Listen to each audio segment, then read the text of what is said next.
একাধিক জায়গায় শিলাবতী নদীর বাঁধ ভেঙে প্লাবিত হয় চন্দ্রকোনার বেশ কিছু এলাকা। জলে ডুবে নষ্ট হয়েছে বিঘার পর বিঘা কৃষি জমি।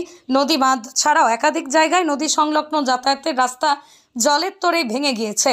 নদীর জল কমলেও সেই সমস্ত ভাঙা বাঁধ রাস্তা মেরামত না হয় ক্ষোভ বাড়ছে এলাকাবাসীর।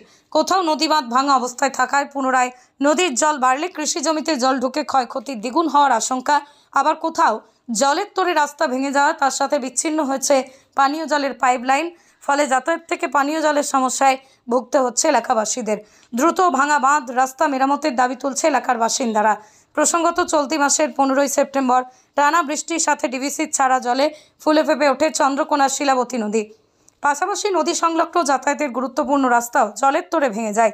4-5 দিন জলবন্দি থাকার পর নদীর জল কমে নদী বাঁধ ও রাস্তা ভাঙার কঙ্কালকার সব ছবি বেরিয়ে এলো।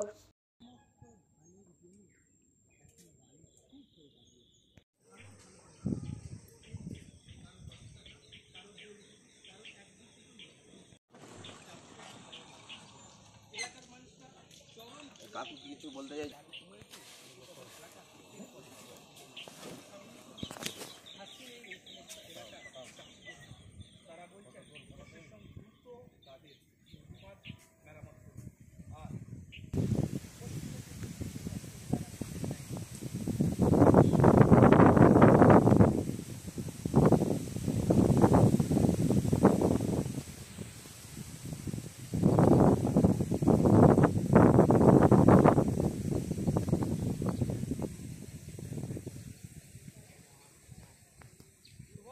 হ্যাঁ, এইদিকেও যেতে পারবে, ওই তো এরকম করে পারাবে।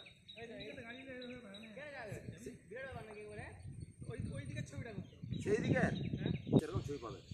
জলটাই এটা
পরিস্থিতি কি বলবো, আপনারা তো সবই দেখতে পাচ্ছেন রাস্তার যা পরিস্থিতি। রাস্তাটা আমরা একটু জল বেড়ে গেলে আমাদেরকে তো গামছা পরে এই করে বেরোতে হয়, কখনো একটু বেড়ে গেলে আবার মাঠের দিকে বেরোতে হয়। যে জায়গায় কাজ যেতে গেলে আমাদের আধ ঘন্টায় পৌঁছে, সেটা আমাদেরকে 1.5 ঘন্টা লাগে। কাজে যাওয়ার অসুবিধা, বাজার করতে গেলে বাজার করতে যেতে পারি না, সব কিছুই তো অসুবিধা। এরকম একটা মেন রাস্তার উপরে বাঁধ ভেঙে গেলে মানে সেটা যে কী পরিস্থিতি সে গ্রামের মানুষই জানে। প্রথমে শিলাবতী বাঁধ ভাঙে, হ্যাঁ শিলাবতী, তারপরে রাস্তা ভাঙে।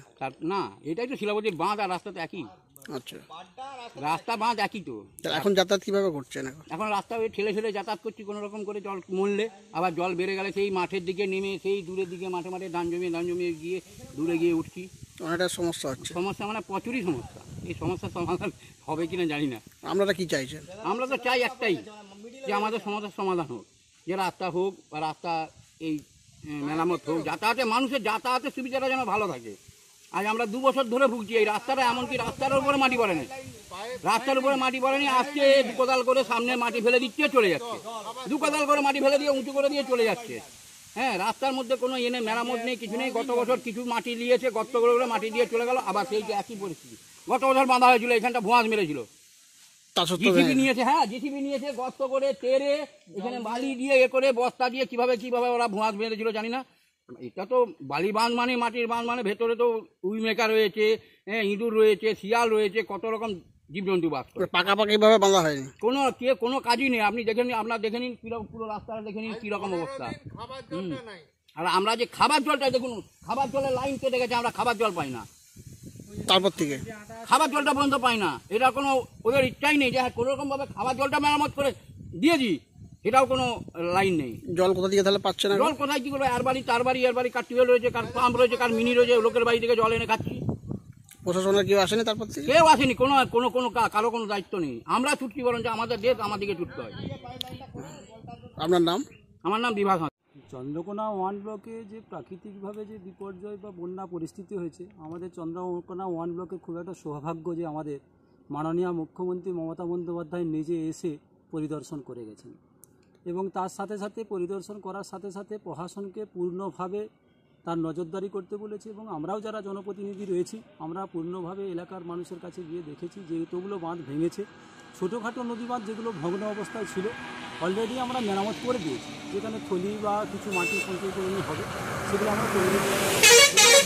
150 ফুট 200 ফুট করে বড় বাঁধ রয়েছে নদী বাঁধ, সেগুলো আমরা বিভাগীয় ইরিগেশন দপ্তরকে জানিয়েছি। প্রশাসনের পক্ষ থেকে পূর্ণ নজর রয়েছে, তারা পদক্ষেপ নিচ্ছে যে তাদের পরিমাণ মতো মেটাল নিয়ে অলরেডি কাজের প্রসেসে নামবে। এই ধরে প্রসেসিং তার চলছে, ব্যবস্থার মধ্য দিয়ে কাজ দ্রুততার সঙ্গে হবে, প্রশাসন পূর্ণ নজর রেখেছে। তো মাননীয় মুখ্যমন্ত্রী তাছাড়াও মানুষের কাছে গিয়ে তার ত্রাণ তহবিল, ইতিপূর্বে বন্যা পরিস্থিতিতে আমাদের সর্বভারতীয় সাধারণ সম্পাদক অভিষেক বন্দ্যোপাধ্যায় তিনিও কিন্তু মানুষের কাছে তার ত্রাণ তহবিল মানুষের কাছে পৌঁছে দিচ্ছে। আমরা মানুষের বাড়িতে গিয়ে এই বন্যা পরিস্থিতিতে মানুষের কাছে পাশে থেকে মানুষের সমস্যা সমাধানের জন্য আমরা পাশে রয়েছি সর্বদা। মোট কতগুলো বাঁধ ভাঙার ঘটনা নদী ঘটেছে? বাঁধ ইতিপূর্বে বড় বাঁধ ভেঙেছে, যেটা 5টা বাঁধ বড় বাঁধ আমাদের ভেঙেছে। বড় মানিককুণ্ডুর অঞ্চলের মধ্যে রয়েছে বড় বাঁধ 3টে, আর মনোহরপুর 1-2 মিলে আছে 3টে। মানে কিছু কিছু বাঁধ এখনো রয়ে গেছে? ছোটো বাঁধগুলো অলরেডি আমাদের বাঁধা হয়ে গেছে, বড় যে বাঁধগুলো রয়েছে তো মনোহরপুর 1-এও যেটা ছিল একটা বাঁধ আমাদের বাঁধা হয়ে গেছে, একটা বাঁধ রয়েছে মনোহরপুর 1-এ, মানিককুণ্ডুর গোটা 3টে থেকে 4টে রয়েছে বেশিরভাগই। আমরা সেচ দপ্তরকে জানিয়েছি, সেচ দপ্তর তার প্রসেসিংভাবে এস্টিমেট করে টেন্ডার প্রসেসে যাচ্ছে এবং তার কাজের প্রোগ্রেসও হচ্ছে। যে বাঁধগুলো এখনো বাঁধা হয়নি, ইতিপূর্বে তো দ্বিতীয়বার একটা বৃষ্টি হয়েছে, নদীর জল বেড়েছিল, সেখান থেকে আবার পুনরায় জল ঢুকেছিল। সেখানকার মানুষ আশঙ্কা করছে যে আবার যদি আবার পরিবর্তন হয়, বৃষ্টি হয়, আবার পুনরায় জল ঢুকবে, সেক্ষেত্রে চাষের তো ক্ষতি হয়েছে, সেগুলো বালি পলি জমেও চাষ নষ্ট হয়েছে। তো তারা চাই যে দ্রুত বাঁধগুলো যাতে এই বিষয়ে আমরা প্রশাসনিকভাবে কিংবা আমাদের লোকাল যারা জনপ্রতিনিধি তাদেরকেও বলা হয়েছে যে কিছু থলি বা লেবার দিয়ে কিছু মাটি সঞ্চয় করে যতটুকু যা ঘেরা যায় আমাদের এস্টিমেট অনুযায়ী প্রশাসনিক যে কাজকর্ম সেটা প্রশাসন চলছে। দ্রুততার সঙ্গে আশা করছি বাঁধ মেরামত হবে, এটা আশা করছি।